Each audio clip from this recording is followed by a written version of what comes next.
गौतम बुद्ध को हम बहुत अच्छे से जानते हैं, जिन्होंने बौद्ध धर्म की स्थापना की और वो लोगों के जीवन में बहुत सारे बदलाव लेकर आए। यह कहानी है उनके बचपन की।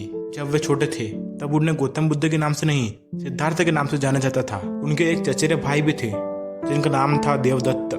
चलिए जानते हैं इस कहानी के बारे में। राजा सिद्धार्थ के महल के पास एक बहुत बड़ा बगीचा था, जिसमें राजा सिद्धार्थ बैठकर प्रकृति का आनंद लेते थे।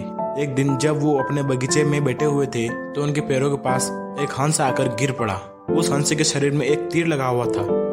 उसे देखने से प्रतीत हो रहा था कि शायद उसका किसी शिकारी ने शिकार किया है। हंस को तकलीफ में देखकर राजा सिद्धार्थ का दिल पिघल गया और फिर उन्होंने वह तीर उस हंस के शरीर से निकाला और वहां पर मरहम पट्टी की। यह सब कर लेने के बाद देवदत्त सिद्धार्थ के पास कुछ खोजते हुए आया। देवदत्त जैसे ही सिद्धार्थ के पास पहुंचा, उसने कहा, अच्छा तो यह तुम्हारे पास है, लाओ इसे मुझे दे दो, यह मेरा शिकार है। मैंने बहुत मेहनत करने के बाद इसका शिकार किया था, इस पर मेरा अधिकार है।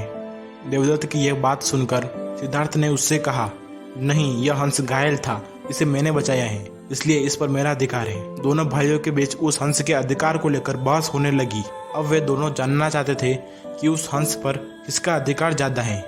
ऐसे में उन दोनों ने निर्णय लिया कि वे दोनों राजा के पास जाएंगे। वे दोनों राजा के पास पहुंच गए।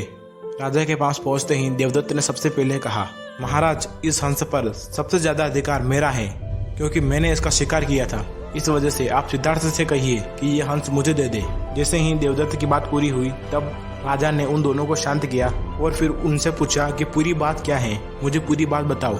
ऐसे में सिद्धार्थ ने राजा को पूरी बात बताई और उनसे बोला, पिताजी, बात यह है कि हंस का शिकार देवदत्त ने किया था, लेकिन यह हंस घायल होने के बाद मेरे कदमों के पास आ गिरा। इसे घायल देखकर मैंने इसका इलाज किया, मैंने इसकी जान बचाई है पिताजी। अब आप ही बताइए कि इस हंस पर किसका अधिकार ज्यादा है।